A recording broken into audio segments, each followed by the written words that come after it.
இங்கே பாருங்க மக்களே, இதுதான் சங்குப்பூ. நம்ம வீட்டு மேலே இன்றைக்கி வந்திருக்குது. இந்த தொப்பை குறையிறதுக்கு, டெய்லி சூடு தணிகிறதுக்கு, உடம்பு நல்லா ஆரோக்கியமாக இருக்கிறதுக்கு எல்லோரும் வீட்டு மேலே வைங்க. டெய்லி இந்த பூவை பிச்சு நல்லா தண்ணியில் போட்டு கொதிக்க வச்சு சாப்பிடுங்க.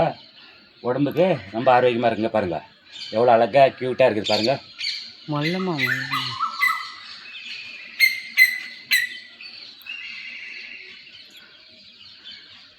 இந்த பூ இல்லை, இது தலைக்கு வைக்கிறதுக்கு இல்லை, சாமிக்கு. இது நீ இதே என்ன தப்பாக எடுத்துக்க போகிறீங்க, அதுக்கு கம்பெனி பொறுப்பு இல்லை. இப்படின்னு நான் சொல்லலை, ஒரு யூடியூப் சேனலில் ஒரு அண்ணன் சொல்லுவார். இங்கே பாருங்கள் எவ்வளோ அழகாக வந்துருக்கு பாருங்கள். நல்லா 2 கிளாஸ் தண்ணி வச்சிங்கன்னா அது 1 கிளாஸ் ஆகும். குச்சிலாம் உடம்புக்கு அவ்வளோ ஆரோக்கியமாக இருக்கும். இங்கே பாருங்கள், திரண்டை கூட பாருங்கள் எவ்வளோ அழகாக எவ்வளோ அழகாக வந்துருக்கு பாருங்கள். இந்த மாதிரி பிரண்டை கூட வைங்க, உடம்புக்கு அவ்வளோ நல்லது. டெய்லி 2 ஜக்கு தண்ணி அதுக்கு.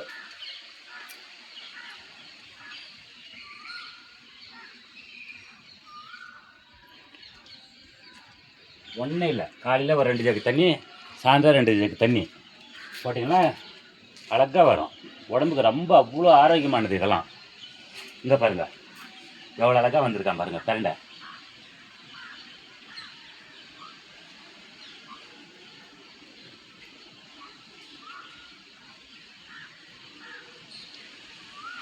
ஒன்றும் இல்லை, அது விரைய எடுத்து இங்கே ஒரு 2 அங்கே ஒரு 2 அப்படி வச்சிங்கன்னா போதும்.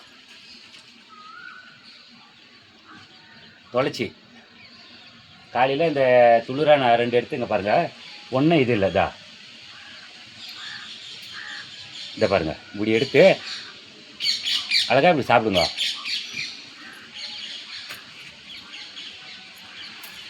இங்கே பார்த்தீங்களா பிரண்டை எப்படி வந்துருக்கு பாருங்கள். எவ்வளோ அழகாக வந்துக்கிறான் பாருங்கள். கிட்ட கம்மியாது பார்த்தீங்களா. இந்த மாதிரி ஒரு 10 நாளைக்கு ஒரு டைமு, ஒரு வாரத்துக்கு ஒரு டைமு நீங்கள் பிச்சு சட்னி அரைக்கலாம்.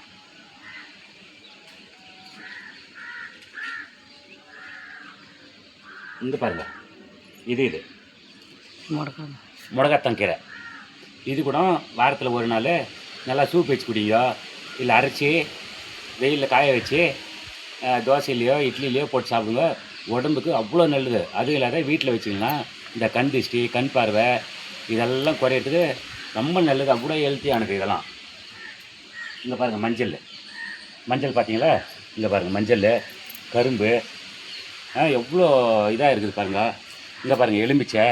இங்கே பாருங்கம்மா, இவன் போன வருஷம் 2 மாங்கனி கொடுத்தான்.